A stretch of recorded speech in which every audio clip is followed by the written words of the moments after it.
When I was about to cut my birthday cake, my son said, "Dad, give them this villa. You already have a house in town." I smiled, trying to hide my anger, but I didn't give them that chance. I prepared a surprise for them that they would never forget. They were shocked by what they saw. Betrayal turned into revenge as justice came from an unexpected direction, changing everything forever. Before we continue, please subscribe to the channel and let us know where you're listening in the comments. I didn't blow out the candles right away. The cake knife sat on the cutting board, its edge catching the last light off the lake. The Costco sheet cake still smelled like vanilla frosting. A Yeti cooler under the folding table kept the root beers cold. Water flashed through the window. In my head, the HOA sign at the entrance, "Quiet hours 10 p.m., popped up like a reminder. Keep it down. My birthday party, oddly enough, was quiet. Lila reset the number candles and leaned in with a smile. "Make a wish, Dad." Ruth, Lila's mother, brought in a tray of strawberries, half whining, half joking. "People our age moving all the time is exhausting. Renting forever never lets you settle." Don nodded, eyes skimming the room like he was taking measurements. Ethan stood beside me, thumbs stalled over the lighter, glanced at the shoreline, then stared at his shoes. I poured wine. Red touched the lip of each glass, a thin ring of bubbles. Ethan lowered his voice, careful. "You've got a place in town already. Leaving this villa empty is a waste. Maybe sign it over to our family so my in-laws can finally have something stable. We'll take care of it. Keep it up." I set the bottle down and looked him in the eye. "Is that what you actually want?" Ethan blinked, off balance. If you think it makes sense, we've talked it through." Lila cut in, smile fixed. "This is a family decision." Ruth laid a stack of paper on the table. 4 boarding passes with their names on them. Flights to Reno next week. "After a little getaway," she said, "we can just move right in. Saves all the back and forth." I stared at the tickets and listened to the wind move through the pines along the water. In the kitchen, the key hook caught a glint. Lila glanced that way, voice sweet as if asking for a pack of gum. "Could I grab the key and make copies now, so we don't have to bother you when we get back?" A soft beep from the doorbell cam. The green light blinked and died. A cold draft ran my spine. I set the knife on the board and pressed my lips together. A very thin smile, the kind only steel makes, crossed my face and was gone. "Sign it over," I repeated slow. "Not a loan. A transfer, title, utilities, insurance, everything." Don cleared his throat. "We're family, Frank. You've got the house in town and we—" He let it dangle like a tidy little rope, eyes drifting to the wall where I'd hung the photo of Elena and Ethan when he was small. "Whose name goes on the deed?" I asked. "All 4 of you or just 2? Who pays property tax? Who carries flood insurance?" Lila didn't blink. "We'll handle those details with my parents. You don't have to worry." "I've handled details for 30 years, I said, my tone thin as fishing line. "No detail disappears just because the name on the mailbox changes." I folded my arms and kept my eyes off the family photos. "Family," I said, "doesn't cut someone out of a family decision." The kitchen smelled faintly of licorice from a candle. Ruth pulled out a chair, voice warm as a washcloth. "We're not twisting your arm. We just want some stability after all these years renting. With a nest, the kids can focus on work." Ethan swallowed. "Dad, if Lila and I—" "Say your own sentence," I cut in, without looking at Lila. "Not the line someone fed you." Silence, paper thin. Outside, the water lapped once. Balloons whispered against each other. Someone on the deck murmured, "Happy birthday, Frank," and shuffled past, slippers scraping the boards. Lila's face didn't shift. "We've already set a few things up. Boarding passes here, trip booked. If you hand me the key, I'll go get copies. When we're back, it'll be easy to move in." She pointed at the hook. "That's spare, right?" I followed her finger. The key hung under the warm light, harmless most days, like the teeth of a dead fish. Tonight it made a dry clicking sound in my head. "Seems," I said, You want this awfully fast because you already have the place in town, Lila said, soft as a paper snare. You can't use two places at once. And my parents, Ruth slid in. We're just tired of bouncing from rental to rental. Don added, we'll watch over everything. Do the yard, all of it. You can visit anytime, like a vacation. I switched hands on the glass, kept the wine from sloshing onto the napkin. I understand. I set the glass down. And I also understand exactly where I'm standing. Ethan took half a step like he might add something, then stopped. His eyes went from me to Lila. Outside, the motion light flicked, and the doorbell cam blinked again. You're making this hard, Lila said suddenly, voice low, each word thin and sharp. One signature from you would relieve so much pressure for the entire family. For which family? I asked. The one with the power or the one with the responsibility? She pressed her lips together and didn't answer. I picked up the knife, watched the reflection run the blade, then set it down. The metal hit the board with a neat clink. Ceremony over. I'm not blowing out the candles, I said, voice flat as the lake. If this is a family decision without me, I don't have a reason to stay. Don't make this bigger than it is, Lila said, the first hitch in her rhythm. We mean well. I know. I reached for my jacket. The problem is you're confusing good intentions with entitlement. Ruth popped up, urgent. Frank, wait. The cake? For everyone, I said, nodding. My birthday ends here. Ethan brushed my elbow as I passed. Dad, keep your promise, I said without looking back. I'll keep mine. I opened the door. Lake air rushed in cool. The camera blinked and beeped. My shadow stretched long over the steps. I went down, shoes crunching the gravel. Voices faded behind me as the door shut. The road to town darkened. The pines held still like poles keeping up the sky. I drove slow, radio off, just the engine's low hum. The HOA quiet hours sign flashed at the curve, white letters on green, sliding across the windshield like a rule I'd just rewritten for myself. I passed a Chevron. The digital price ticked odd cents. A winter ice warning hung loose on a utility pole. My headlights washed over Deer Crossing. Their eyes flashed like glass beads. My place in town sat on a quiet street, low porch, weathered steps. I cut the engine and sat in the dark for a minute. In the glove box, a small frame. Me, Elena, and Ethan at a lake picnic years back. Northern California sun wrapped Elena's shoulders like a scarf. I touched the glass, didn't wipe the dust. In my memory, she always said, breathe, don't answer hot. I did, slow. The door opened to dry wood and stale coffee. I hung my jacket, flipped on the kitchen light. A USPS card from a neighbor. Congrats. Lay on the counter, unopened. I filled a glass from the tap and drank, listening to the pipe hum. I set the photo on the shelf under the wall clock that runs a half-minute fast. Outside, a draft slipped through the jamb and flicked the seashell chime. In the corner, my old armchair still held the shallow dip cut by nights I didn't sleep. My phone lit on the table. Your resort stay, upcoming.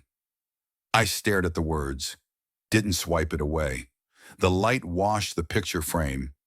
Elena smiled at me from years ago, steady. I let out a quiet breath. I shut off the living room light and left the kitchen nightlight. The house settled, neat as a drawing with the lines finely inked. Outside, the lake lay dark as metal. I leaned on the door frame and listened to the tiniest slap of water. After a bit, I came back in, pulled open the drawer with the old notebook, and found a blank page. The pen touched down and I wrote 3 lines. Don't let anyone else put words in my kid's mouth. No one gets to borrow family to take what isn't theirs. Starting tomorrow, kindness comes with a lock. I set the pen down. On the phone, the notification still glowed. I left it, like a marker. Then I shut the window, pulled the curtain. Night gathered itself. I went to bed with the sound of water tapping the dock, and a smile so thin even I could barely feel it at the corner of my mouth. I woke before dawn. The little house in town felt like a seashell, holding the smell of dry wood and yesterday's coffee. Outside the window, the lake was still dark, just a thin silver seam along the shore. On the shelf, the three of us photo leaned at a slight angle, as if Elena had just brushed it and walked away. I set the frame on the table. In the picture, I'm on the grass, Elena holding Ethan's hand, his mouth on an apple, eyes squeezed shut against the sun. A red and white picnic blanket covers half the cooler. A soda can is rolled off to the side. From the back of my head, warm as thread, Elena's voice came back. Be kind, but don't let kindness turn into an open wallet. The kettle ticked once. I made tea, sat across from the photo, and wrote one line in the notebook. This morning, lock the kindness. My handwriting didn't shake. I took my phone off silent. Your resort stay, upcoming, still lay there like a stone that refused to roll. I left it, a survey marker. Another memory rose with the steam. Elena smearing sunscreen on Ethan's cheeks, streaks of white like foam. I mounted coals in the grill and blew. Red sparks popped. Elena turned and smiled. I know you're generous, Frank, but kindness needs a lock. If something is left open, other people take from it first, and when you reach for it, you'll find an empty pocket. Back then I nodded, just to please the softness of the line. Now it fits a keyway. The half-minute fast wall clock ticked me back. On the kitchen wall, the key hook hung bare. The villa's spare, a hard steel blank, dulled by hands. I took a photo and filed it under evidence binder, keys for later. Kettle lid down, chair pulled in. I opened the laptop. Two-factor, then the bank. I called. Hold music, a calm voice. Your call may be recorded for quality assurance. I nodded, as if someone could see me. When the agent came on, I read the numbers and spoke slow and clear, item by item. Please cancel all authorized user cards attached to my primary credit card. Please turn off auto pay for any utilities in my name that pay for Ethan and his wife. Please route all notifications to my email and phone. Enable paperless to me only, and add a note. No third-party alerts. She read it back, steady and patient. I asked for email confirmations and a transaction code for each change. By the time I hung up, 3 subjects were already in my inbox, near identical except for the string of digits. I dragged them to evidence binder Harsh Finances and renamed each with date and time. In the notebook I added, Finances, stop the bleeding. I remembered a slant wind afternoon out back when Ethan, 10, drove his first nail and missed, almost catching his fingernail. I held his wrist. Slow down, I said. A man keeps his promises, but not impossible ones. Elena stood by the fence, hair tied high, smile like a band of sun. The line was old. The work was new. This time, I'm doing exactly what I said. I slid the photo back on the shelf and opened the rough letter labeled Trust Life Estate I drafted last night. Messy scrawl, clear map. Move the villa into a trust. I keep a life estate, the right to use it for as long as I live. I drove to Marla's just as the sun hit the roofs. Marla looked over her glasses, nodded, and waved me in. I want the structure checked, I said. Grant deed to a trust, then record with the county. I retain a life estate. Add a rider on rights and obligations so no one can interpret around it. Marla sketched a diagram, arrows like a wiring plan. We'll need deed, latest property tax bill, homeowner's insurance, ID. We can notarize here, then record. Once the red stamp lands, their move-in talk is done. And the keys, I asked. Reclaim and rekey, Marla said. But first, build the legal wall. I nodded. I didn't tell her about the doorbell's green blink or last night's boarding passes. I just wanted the words where they belong. I went home, made a small pot of soup, ate 1 bowl. After lunch, I opened the inbox. Your resort stay, upcoming, was still there, now with a line in the body. Free cancellation by 6 to 1 p.m. day of arrival. I checked the clock. Still time. I clicked Manage Booking. The OTA page bloomed with pool photos and sun loungers like status posts. Not real life. I called the number to avoid pinging the co-guest through the app. A clean, courteous voice answered. I read the confirmation number. I'm the payer, I said. Cancel the entire stay and refund my card. Do not notify the co-booker. Email me a PDF cancellation confirmation with timestamp. 2 seconds of quiet. Then, yes, sir. Policy allows it. Refund will show pending within 24-48 hours. Keys on his end clicked like rain on tin. Done, he said. Email sent. A ding! Cancellation confirmation. A long code, precise time. I downloaded the PDF to evidence binder travel. In my banking app, a pale pending refund shadowed in. Screenshot. Filed. The resort stay upcoming stone rolled off by itself. When Ethan turned 8, we had a lopsided homemade cake. He blew hard. The candle died and frosting smeared his nose. Elena leaned in laughing, dabbed it off. What's your wish? I asked. That tomorrow I don't have to ask to go to the docks early, he said. Elena looked at me. Warm, not pushing. I nodded. When wishes are small, the grown-up can just nod. When a wish turns into signing over a house, the grown-up has to say no.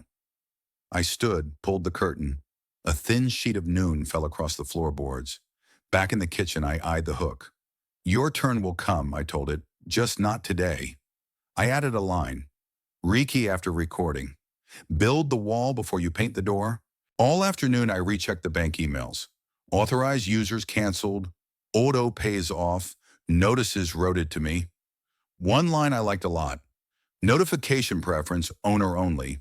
I printed hard copies and clipped them into the binder. On the desktop, evidence binder now had 2 tidy folders. Finances and travel. I renamed a few files so when I lay them out in public, each piece would fall like a chess move. The phone buzzed. I thought it'd be Lila. No, local news and an insurance ad.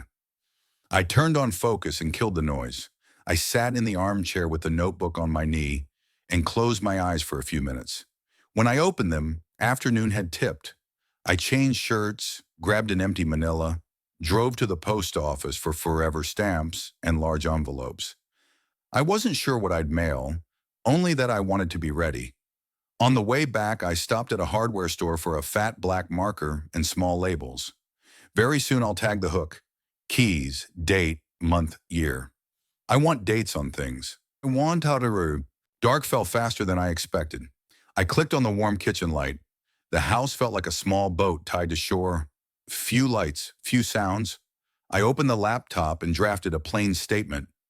My financial support has always been tied to respect. When respect is broken, support ends. The cancellation complied with free cancellation by 6 p.m. day of arrival. I didn't post it. I saved a draft. There will be a time to make it public. I tidied the desk. The family photo sat straighter on the shelf than it had in the morning. I faced it and said low, Elena, I locked it. The words fell and settled like a key hook catching the right screw. The phone buzzed again. Ethan, we're boarding to Reno. See you after check-in. I read it and was calm enough to surprise myself. I didn't reply. I screenshotted it, filed it under evidence binder Tosh and Travel, name with the timestamp. I flipped the phone face down. Before bed, I stepped onto the back stoop. The lake was black as metal, the breeze lifting small ripples. The pines rubbed each other. I thought about that old fence, the crooked nail, my hand on a boy's wrist. This time I held my own. Let the hammer fall straight. Inside, the half-minute fast clock kept ticking. I killed the lights and left the nightlight. The house closed like a book. On the next page, there will be red ink from a county seal, and the click of cancel still rings in my ear like a single clean note that doesn't need an encore. I sat with a mug of coffee beside the documents already bound into a stack. Statement, receipts, sure travel finances. The smell of coffee mixed with fresh toner. On the table, a black pen lay perfectly parallel to the binder's spine, an unspoken commitment. I pictured the four of them at R&O. Fluorescent light punishing a row of plastic chairs, Lila clutching a suitcase bigger than her judgment, Don coaxing coffee from a flimsy paper cup, Ruth tugging Ethan's collar up, the attempt to use a credit card for a last-minute room, and finding the authorized user card dead. A long night under hard white bulbs. The anger of people who'd pushed through a hotel door only to be blown back out by cold air at the threshold. I took a bitter sip and thanked myself for locking my kindness on time. The doorbell rang at 9, just modern. Before opening, I glanced at my phone. The home entry app read armed. A pinhead camera sat in the doorframe. A tiny mic hid in the shoe cabinet aimed at the stoop. One swipe, the phone pulsed. Recording. No light. No tell. I opened the door. Cold sun poured across the porch. Light straight as a ruler. Lila was first, hair slick with sweat. Makeup cracked at the corners of her eyes. Don hung back, hands in the pockets of his jacket, jaw clamped like he was holding the last note of an off-key song. Ruth hugged her purse to her chest, eyes red from no sleep, but voice still carrying the certainty of someone who thinks the moral high ground is deeded to her. Ethan, my son, stood a half step behind, shoulders sagging as if a backpack no one could see was hanging there. You know we had to sleep at the airport all night because you canceled on us? Lila led with a stone. I know you were used to being sponsored, I said evenly, and I know there were conditions. Ruth lifted her chin. You promised. Grown men keep their word. I do. When the condition of respect is intact, I said. On my birthday, you demanded I sign over the villa and asked for the keys. The condition fell off the table right then. Don cut in, voice rough. We're tired of renting, you hear? A stable roof is worth more than a stack of papers you clutch. I understand tired, I said, but you don't get to be tired on someone else's back. Lila stepped half a pace closer, a red polished finger stabbing my chest. You're petty. You waited until the last minute to hurt us. You don't care about your own son. Sunlight skated past Lila's shoulder and drew a line across the porch floor. I watched that bright seam for a beat, then set my eyes on Ethan. I care, I said. I'm just closing my wallet when people treat it like an always open door. Ethan swallowed. He looked at neither me nor his wife. The knuckles around his backpack strap went white. I remembered that hand in mine when I taught him to set a nail straight. Now he stood between two hammers and chose not to swing. Ruth slid a half step forward, voice trembling with anger. If you've got any self-respect, pay us back for last night. At least apologize to your son. My self-respect, I said slowly, is not paying for contempt, and apologies are for mistakes. There isn't one here. Don barked a short laugh, like killing a switch. You want to play by the book? We'll go to the paper and let this town know what kind of man you are. Your choice, I nodded. Just remember, words move fast. Time-stamped facts outlast them. Lila flicked a look at Ethan and back at me. You think a few invoices and emails make this right? You're trading a relationship for numbers. I'm not trading, I said. I'm drawing a boundary. Boundaries protect what's left of a relationship, if you want any left. A draft ran through the porch, lifting the plasticky smell of the welcome friends mat. Irony right under our feet. You'll regret this, Ruth said through her teeth, eyes bright. Nobody wants an old man alone. You'll learn what loss is. I met her gaze. I've met loss. My wife's been under grass for 3 years. I know its weight. Heavier still is letting people peel off your dignity piece by piece while you say nothing. Lila's mouth twitched. She isn't used to things being named. She tugged Ethan fully into the frame as if to mount him as living proof. Say something, Ethan. This is your father. He kept his head down. His mouth moved like holding a sentence behind his teeth. Finally, he said, quietly enough that anyone who wanted to hear had to shut up. I think later. The silence after that was longer than a breath. I let it be. In it, The little mic in the shoe cabinet kept working like a patient's second hand. Lila fired another volley. You're selfish, controlling, punitive. You use money to punish. You're tearing this family apart. No, I said. I'm just refusing to pay people who declared I wasn't family in a so-called family decision. Don stamped, the heel thudded. What do you want then?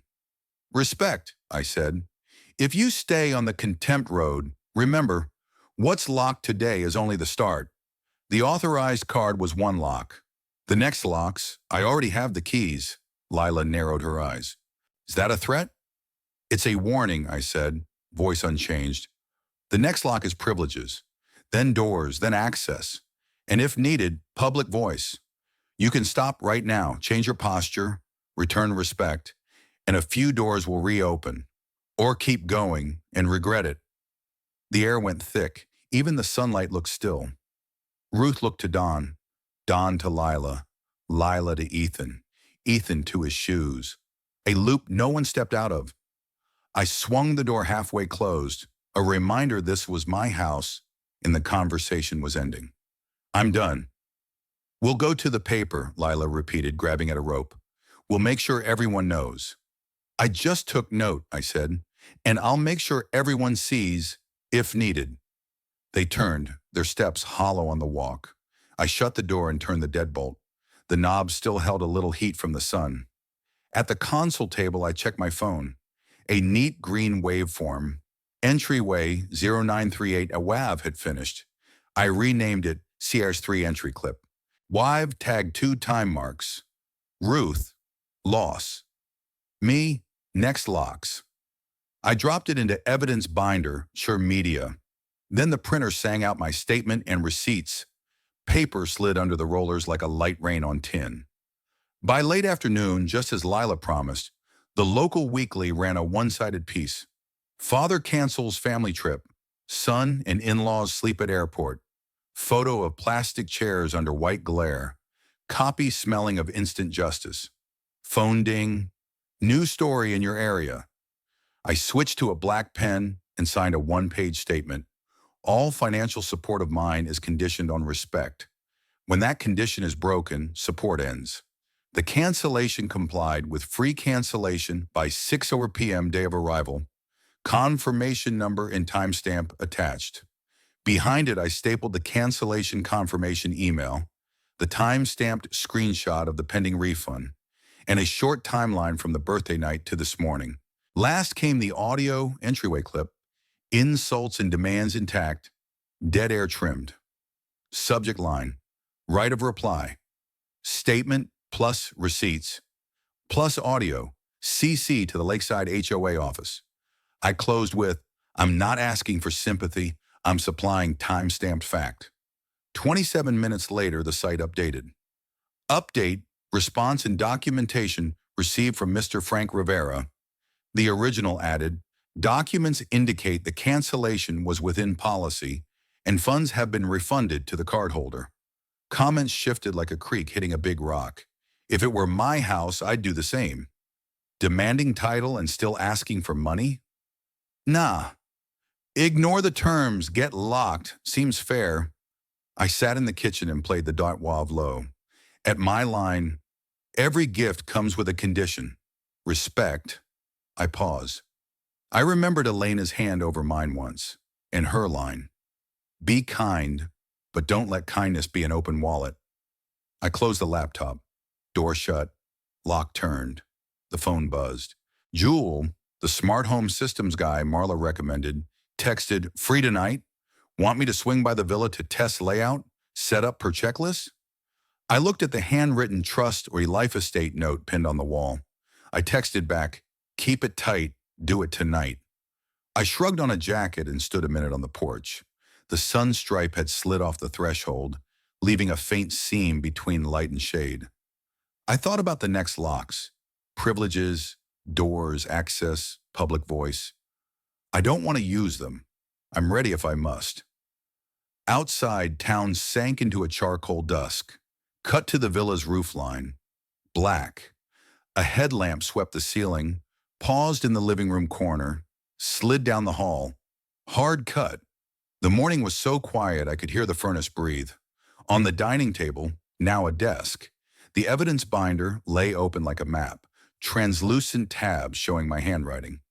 Deed, trust, life estate, audio, refunds. On a sticky note in the corner, I'd written a single line. Kindness has a lock, short enough to remind me why I was doing any of this. I carried the file bag to Marla's office. The glass door reflected a strip of pines. Inside, a wood table waited with a schematic drawn in marker. Marla tapped the first box with her pen. Grant deed, transfer the villa to Pinecrest Community Housing Trust. She slid to the second box. Life estate, you keep lifetime use. Addendum lists rights and duties. Major maintenance, HOA fees, right to refuse entry if terms are violated. Clean is good, I said. Your problem isn't vocabulary, she said. It's legal state. Once it's recorded, it flips. You still live there, but the owner of record is the trust. She flagged signature spots with little paper tabs. Blue ink so originals stand out. I used the same pen I'd signed construction contracts with for years. Page after page slid under the nib. Blue lines sat obediently where they should. Marla hit a button. The notary came in, checked ID, verified signatures, stamped the commission. The stamp thocked down, hard and final. I didn't feel nervous, just a latch dropping cleanly into place. Recorder? I asked. Recorder, she nodded. She stacked the set, clipped a county cover sheet on top, and wrote instrument number pending. Keep your cool. At the counter, it's all procedure, but that's the stamp the other side can't argue with. The El Dorado County Recorder Building in Placerville looks old outside, bright inside. I pulled ticket B127. The LED board read B123. In the waiting area, someone hugging a tube of house plans, someone else with a fatigue-softened craft envelope, everybody holding a story they wanted renamed by one rubber stamp. My turn. I laid the grant deed and trust agreement on the counter. The clerk, salt and pepper hair, thin frames, read the lines like fingerprints. Recording fee, she said, pushing a schedule. The card reader beeped. The receipt purred out like parchment. She raised a big wooden stamp, looked up. Ready? I nodded. Thump. Received and recorded bloomed in red. Below it, a timestamp and instrument number. Ink sank into fiber like a yellow light turning red. Stop here, turn there. She peeled a tiny sticker and fixed it to the corner. Instrument number 2024-1100A7X. Scan PDF to your email today, she said, slow and clear.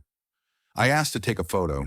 The frame caught the red stamp, the instrument number, and the underlined line, Life Estate Retained. That shot would be the cover of the deed tab. Back home, I slid the stamped page into Binder, Deed. The tab clicked into its track, light, precise, like a lock engaging. I opened the laptop and drafted an invitation. Subject, Pinecrest Cove. Property orientation, handover time and place, Friday 6 p.m., HOA Clubhouse, Room A agenda, owner of record update, Pinecrest Community Housing Trust, recorded. Life estate retained by Frank Rivera. Walkthrough, use boundaries, HOA rules, contact procedures. CC, Ethan, Lila, Don and Ruth. BCC, Marla. I attached a one-page owner of record summary with the sentence, trust is the owner of record. Frank Rivera holds a life estate. Underlined. Send. 3 minutes later, ding. Shelley, the HOA coordinator, confirmed room A. Coffee urn, 20 folding chairs, projector. If you need AV, say so. I replied, need a long table with outlets and a USB port on the rack. I pictured the clubhouse, polished wood smell, clean carpet, the quiet hours 10 p.m. sign in the hall, a room quiet enough to draw a public line. The dining table turned into a little production line. The printer hummed out an owner of record poster at A3 size. I mounted it to stiff backing, clipped it into a frame, and double underlined the bottom right. Life estate retained by Frank Rivera. Next, a timeline, CH, 1 to 4, birthday, demand to transfer, walkout, cut support and cancel trip, airport, porch confrontation, one-sided article, right of reply, deed recorded. I ran a yellow highlighter over every point with a file, email, photo, audio. At the bottom, I pasted a QR code to the media folder I'll use at the meeting, a doorbell still from the birthday, and the porch audio clip. Not playing now, save the light for when it's needed.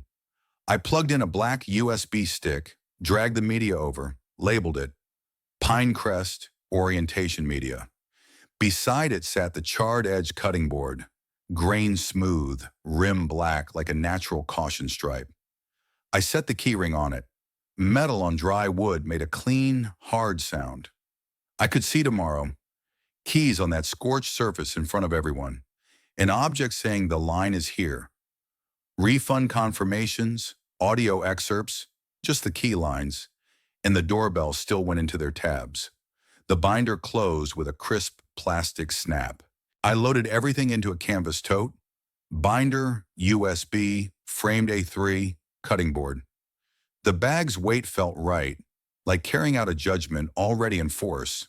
Phone buzzed, jewels. Villa system solid, backup batteries full, automations on schedule, interior cam set to passive log per your request, no lights, no alerts. I texted back, keep passive until after orientation. We don't need theater, we need control. Another ding, the recorder's email with the recorded copy, PDF. Top left, the red stamp, instrument number beside it. Footer line, when recorded, mail to Pinecrest Community Housing Trust. Save, into binder shot deed, digital. Something in my chest dropped one gear smoother, the last pin seated. Right after, a reply all chain tumbled in. Lila wrote, see you at the handover. She CC'd everyone, Ethan, Don, Ruth, Shelley, and a few friends' addresses. I looked at the wall clock. The minute hands slid past the 6 like a calm blade. The more witnesses, the clearer the boundary. I turned off the kitchen light and held the switch a second longer. In the soft dark, I could still see the red stamp somewhere in the room. Red like a stoplight. Red like a safety seal. It didn't feel like revenge. It felt like ending casualness at the line. Tomorrow I'll carry the cutting board and the binder into the clubhouse. When the keys sit on that charred edge, the process will be plain. Fence up, lines painted, rights locked, in public. That afternoon, the Pinecrest Cove clubhouse smelled like polished wood and warm coffee. Room A was lit just enough. Folding chairs faced a long table. On the side table sat a Mr. Coffee urn beside a half-open box of donuts. Shelley, the HOA coordinator, taped a notice in the hall. Owner of record update, Pinecrest Trust. Near the door, a few residents murmured, what kind of handover in the clubhouse? Then went quiet when they saw the name badge on my shirt. Frank. I set the charred edge cutting board dead center on the long table. Its dark surface took the light cleanly. From my bag, I placed the key ring on the board. The dry metal tick was small, but enough to pull every eye. Marla sat to my right with her file folder at her elbow. Shelley stood at the head of the table with a sign-in sheet, the big TV behind her already on HDMI. Thanks for coming, Marla said, crisp and spare. This is a property orientation, handover at the request of resident Frank Rivera and with HOA approval. Goal, update the owner of record, clarify access rights, and hear from the parties. She nodded to Shelley. Shelley ran the housekeeping. Room booked, agenda posted. This is the minutes sheet. I'm Shelley, HOA coordination. Board member Mr. Martinez is present. The silver-haired man lifted a hand. Here. Shelley eyed the list. Frank Rivera, here. Marla, here. Ethan, here. Lila, here. Don and Ruth, here. Several residents, here. Pen ticks in boxes. Mr. Rivera, please. I stood, set the framed A3 owner of record on an easel, then plugged in my laptop. The TV beeped awake. On screen, the recorded deed PDF, red stamp in the corner, instrument number and timestamp alongside. The numbers were cold as steel, but they were the only thing warming my chest right now. Marla summarized. Legal owner, Pinecrest Community Housing Trust, recorded at El Dorado County. Instrument number on screen. Mr. Rivera retains a life estate, lifetime right of use. No one other than the trust and Mr. Rivera has authority to issue keys or register occupancy. HOA has received the recorded copy and will update files. Shelley nodded. HOA records will match county. As of recording, any FOBS registrations outside the trust and Mr. Rivera are invalid. I flipped the timeline page under the frame and set it by the evidence binder. Tabs open. Before we continue, 2 short clips that explain why we're here. I played the first, the doorbell clip from my birthday, me on the villa porch, cake knife still in hand, a voice off camera. Dad, leave. This is a family decision. The doorbell's blue eye blinked across my face and went dark. A small gasp rose from the back row. The second was the entry audio from my townhouse. Waveform on screen. Lila's voice sharp as a blade. You're a coward. You don't care about your own son. Ruth's voice. If you have any pride, pay us back for last night. Then mine, flat. Every gift has a condition, respect. I paused it right there. People stopped looking at me and stared into their coffee cups like they found something undrinkable. I laid down refund receipts and the cancellation policy with free cancellation by 6 p.m. Day of arrival, bolded, sliding the stack toward Lila's end, are the documents behind the one-sided local article.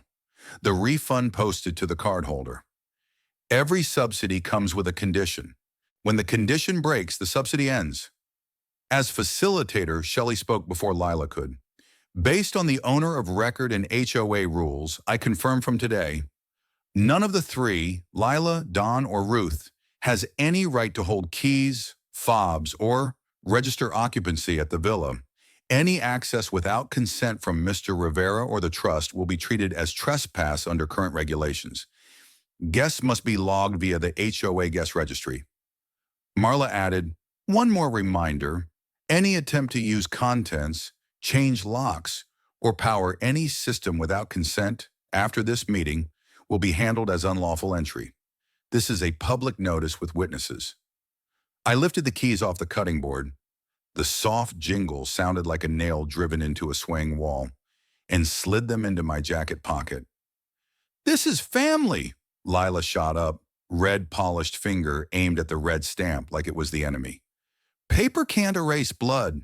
You're staging a smear to win a shameful fight. I'm not smearing, I said, eyes on Ethan at the far end.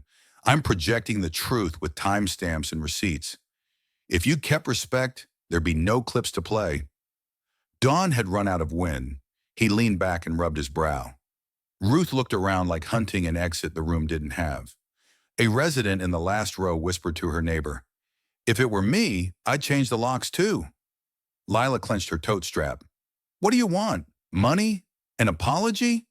What will make you give the house back? I want boundaries, I said. And the house belongs to the trust per the recorded deed. You can't return what you don't own. I took a breath and counted it out.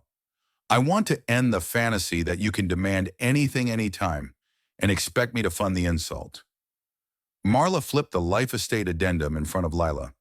Please read the underlined line. Lila looked down, didn't read. Shelley read for her. Trust is the owner of record. Frank Rivera holds a life estate. The last 3 words dropped like a latch. Ethan, I said in a voice so ordinary the room noticed it wasn't carrying any resentment. You've seen the red stamp, heard the audio, watched the clip. You also know the refund status. The rest is your future. I pulled a slim envelope from the folder and set it on the cutting board, nudging it toward him. The label read, Boundaries Agreement. This is for you, not for anyone else. 3 terms, respectful communication, no financial requests of any kind without a plan and a prior, agreed reason, and no access to property without permission. Violations close doors. Financial, physical, and if needed, public speech will protect me. If you sign, it isn't surrender. It's choosing to grow up. Keep these three, and other doors can reopen, a little, over time. The room no longer sounded like aircon. The only noise was a pen rolling inside a cup. Ethan looked at the envelope like it was a mirror. Shelley watched closely. The board member gave a small, private nod. Marla stayed quiet, two fingers resting on the folder's edge like keeping it from sliding. "Don't!" Lila almost hissed, reaching across to block Ethan's hand. "Don't sign! He's trapping you!" She turned to the room, sharp. "You all see this, right? This is coercion." I set my palm on the cutting board, right on the scorched edge. "No one's being forced. There's no money on this table, only paper and keys. Money once made me a wallet left open. Keys were asked for in the name of family. Today the keys are in my pocket, and the paper is in front of my son. The choice is his." Don started to say something softer, but Ruth touched his elbow. They stayed seated. A resident nudged the donut box toward the center. No one reached. I watched Ethan. Something was moving in his eyes. Not a flare of anger, but the tilt of a rock after rain. Shelley closed the procedural part, steady as a level. HOA acknowledges the owner of record and the life estate is presented. All parties have been publicly notified of access rights. The meeting remains open for the principals to consider. She stepped back half a pace, leaving space in front of Ethan. The whole room seemed to step back with her. Ethan reached out. His thumb stalled a beat on the envelope corner, then set down and drew it in. Lila said loud, "You sign nothing without talking to me." Ethan looked up at me. His eyes had changed, less fog, more heading. I didn't add another word. Everything was already in the red stamp, the waveform, the keyring. I only gave a slight nod. Close on Ethan's hand, tightening the envelope edge. The TV remote beeped. The screen went dark. No one touched their coffee. Cut. Late afternoon light slipped through the blinds and skinny wooden bars across the living room wall. I set the charred edge cutting board on the table and left the center empty. Ethan knocked by himself. He stood in the doorway a long time before he said the first thing. "I'm sorry." He drew a breath, blinking once like he was brushing off dust. "I let Lila and her parents pull me way too far." I pointed at the chair across from me. "Sit. The empty space on the board is for the boundary." He looked at the dark wood and nodded like he understood. I put the boundaries agreement envelope on the table, thick paper, corners clipped. "This isn't a sentence. It's a map from here forward." Ethan took it and opened it. My blue pen had already underlined a few lines. I read slowly, letting each sentence drop to the tabletop like fence posts. 1. No cash, no authorized cards, no autopay. No one uses my wallet like a door left open. He nodded, hands laced. "I get it." 2. Any support, if any, only by approved plan, tuition, medical emergencies, with invoices and deadlines. No deadline, no money, no plan, no conversation. I'll make the plan and send it ahead. Ray. E3. No keys, no access to the villa. Any visit is by appointment and only with my consent. This is my life estate, not a motel. He swallowed. "I have a copy of the key." "You'll put it on the board in a minute," I said. "Then it'll be clear." 4. No insults or public attacks.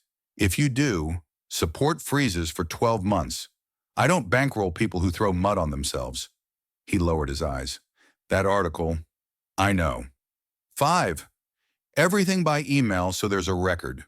Phone is only for confirming times. "No, I misremembered." "No, you misheard." I slid the pen to him. At the end of each term, a little box was printed. "Initial here." His hand trembled a little as he set the tip down on the first box. Right then, his phone buzzed on the table. Lila calling. Her name lit the screen, white as a road sign. He looked at me. I didn't even raise an eyebrow. "Choose family or the habit of taking," I said, flat as a weather report. The phone buzzed once more, then stopped.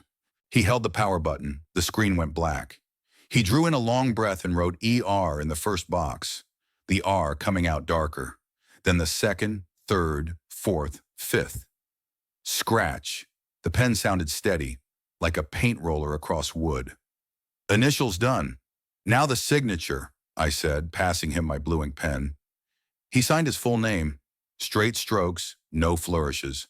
When he set the pen down, I turned to the printer and fed a second copy. 2 originals. 1 wet ink for the binder boundaries, 1 I'll scan and email you as a PDF. He nodded, eyes red but dry. I let that family decision line steal some of the family out of me, he said quietly. Starting today, your decisions make you your own again.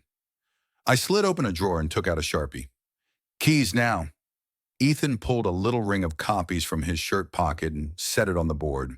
The metal clack was clean and small.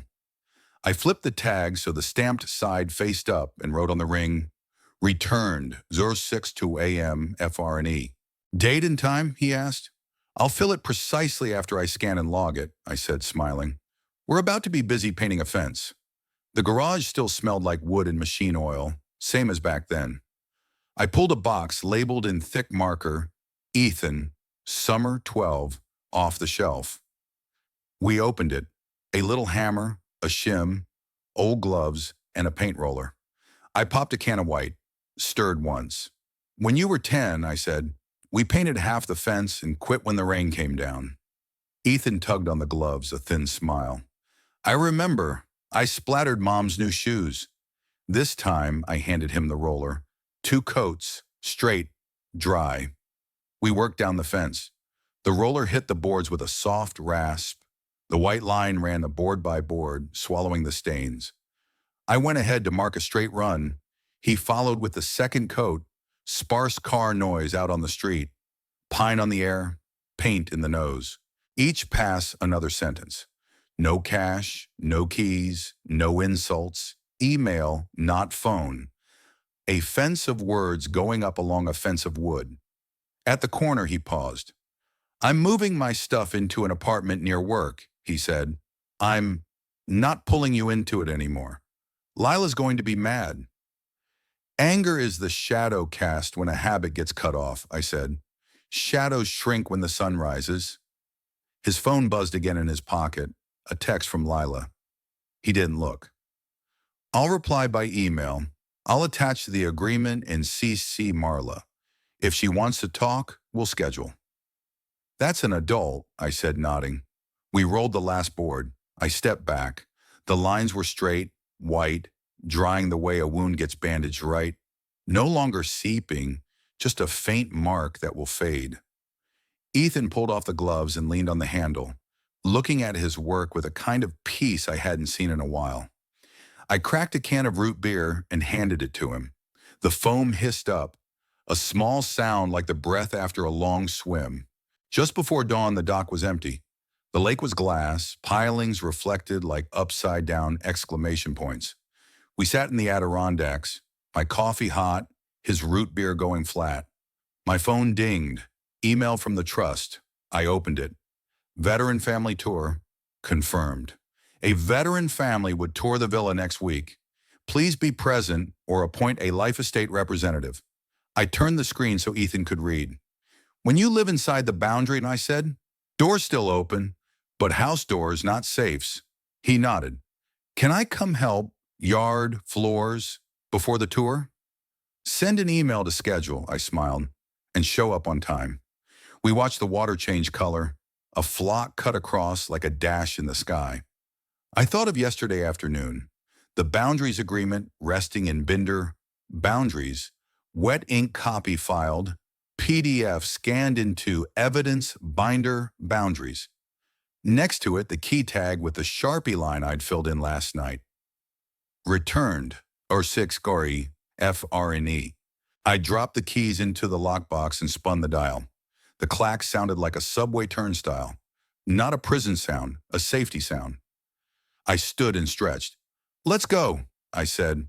Fence is dry. There's a corner board that needs a second pass. I'll come after my shift, Ethan said, tucking the empty can into his pocket. I'll bring a marker to tick off what's done.